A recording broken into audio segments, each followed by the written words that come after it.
It's Thursday, August 8th, 2024. Islamic terror threatens Taylor Swift. Why Kamala's new Veep pick may be a liability, and a glimpse out of the UK of what's coming over here, maybe, next on the AM Update.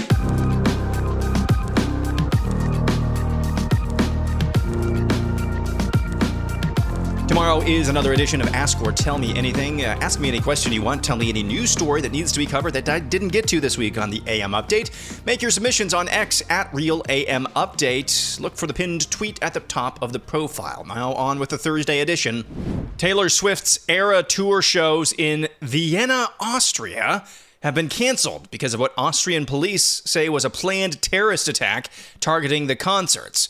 Barracuda Music, an event organizer in the city, posted Wednesday evening on Instagram, quote, with information from government officials of a planned terrorist attack in Ernst Happel Stadium, we have no choice but to cancel the 3 scheduled shows for everyone's safety. Earlier, officials said 2 men were arrested Wednesday in connection with allegations of plans to attack major events in Vienna, including Swift's coming Eras tour.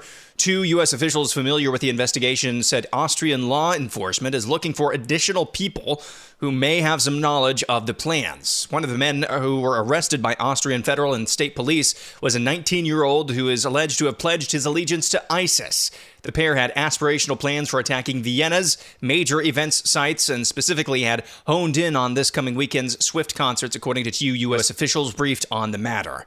Vienna, Austria. This is not some Eastern European hellhole. This is Austria we're talking about.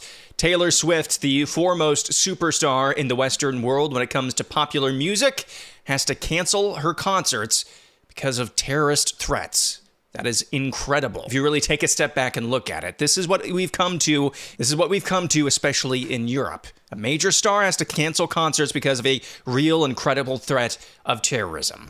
Joe Biden has emerged from his spider hole for the first time in what seems like weeks to talk to CBS. He was asked about the transfer of power coming up in November.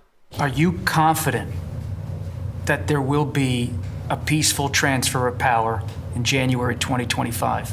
If Trump wins, no, I'm not confident at all. I mean, if Trump loses, I'm not confident at all. He means what he says. We don't take him seriously. He means it. All the stuff about if we lose, there'll be a bloodbath.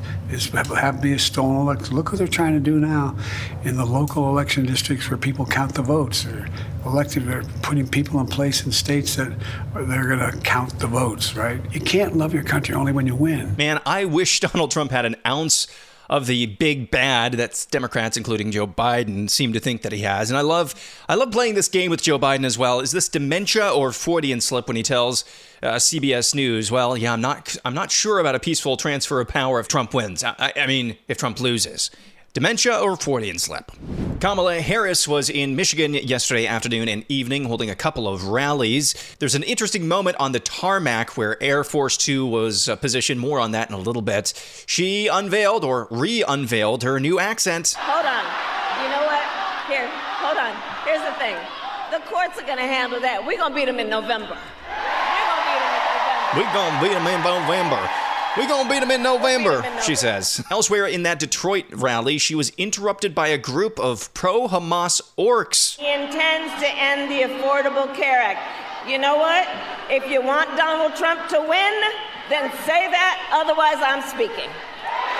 Girl boss. Democrats are now having to reckon with Tim Walz and his stolen valor. He, among other things, claimed a rank that he didn't actually achieve. And he also skipped out of town before his unit, his National Guard unit, was set to deploy in Iraq in 2005. Told you about that yesterday, courtesy of Alpha News. Senator Tina Smith of Minnesota and Congresswoman Nancy Pelosi of California were both 2 ladies who stuck their foot in their mouth yesterday. Listen to this. Here's Tina Smith.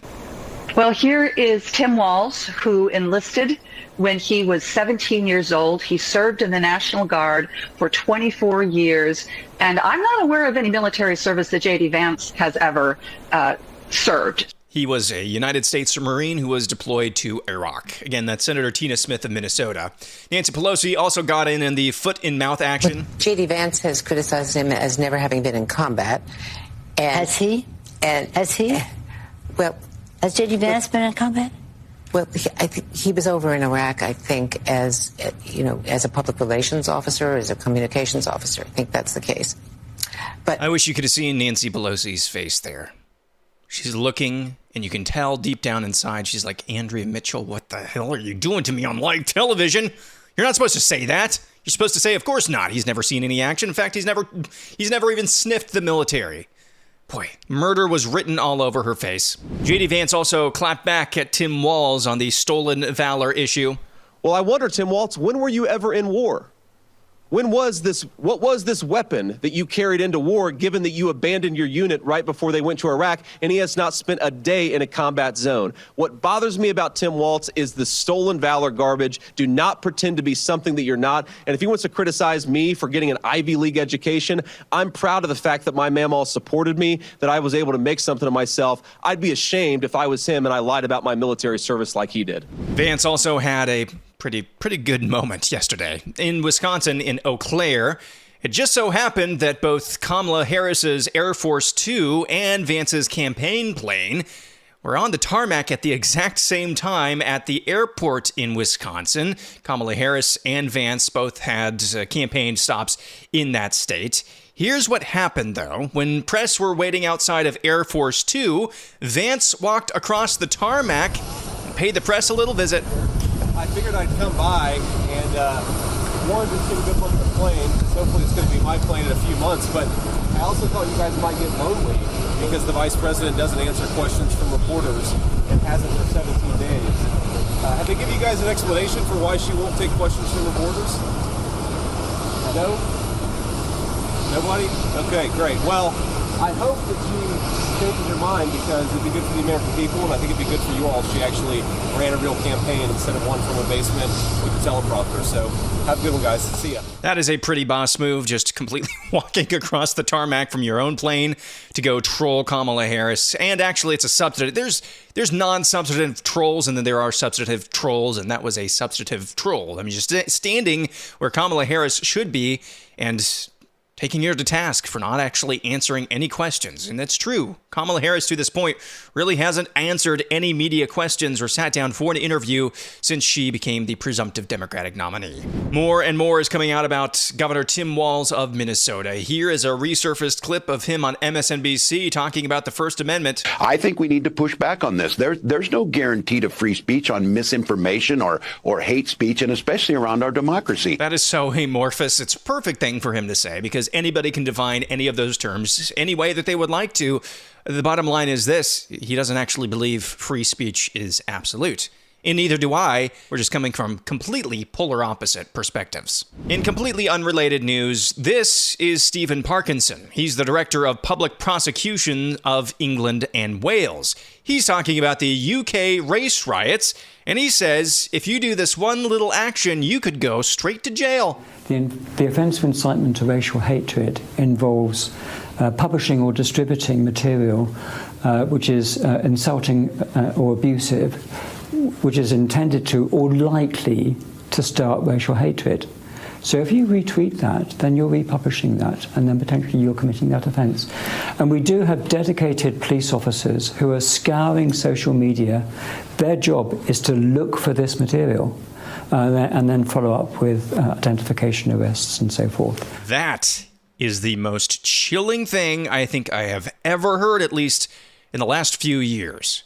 That's the guy responsible for prosecutions in England and Wales. And he says the act of merely retweeting something the government deems as hateful or misinformation could get you in jail. And they have dedicated police officers in that country, quote, scouring social media to look for such content. My question is, do those dedicated police officers, do they speak and read Arabic? Because something tells me they don't. That is the type of future Tim Walz and other radical, rabid communist governors and politicians in America envision for this country. Reminder, tomorrow is another edition of Ask or Tell Me Anything. You can ask me any question you want. Tell me any news story you think needs covered on the AM Update. Make your submissions. Look for the pinned post at Real AM Update on X. That'll do it for today. Back at it again tomorrow. I'm Aaron McIntyre, and this is the AM Update.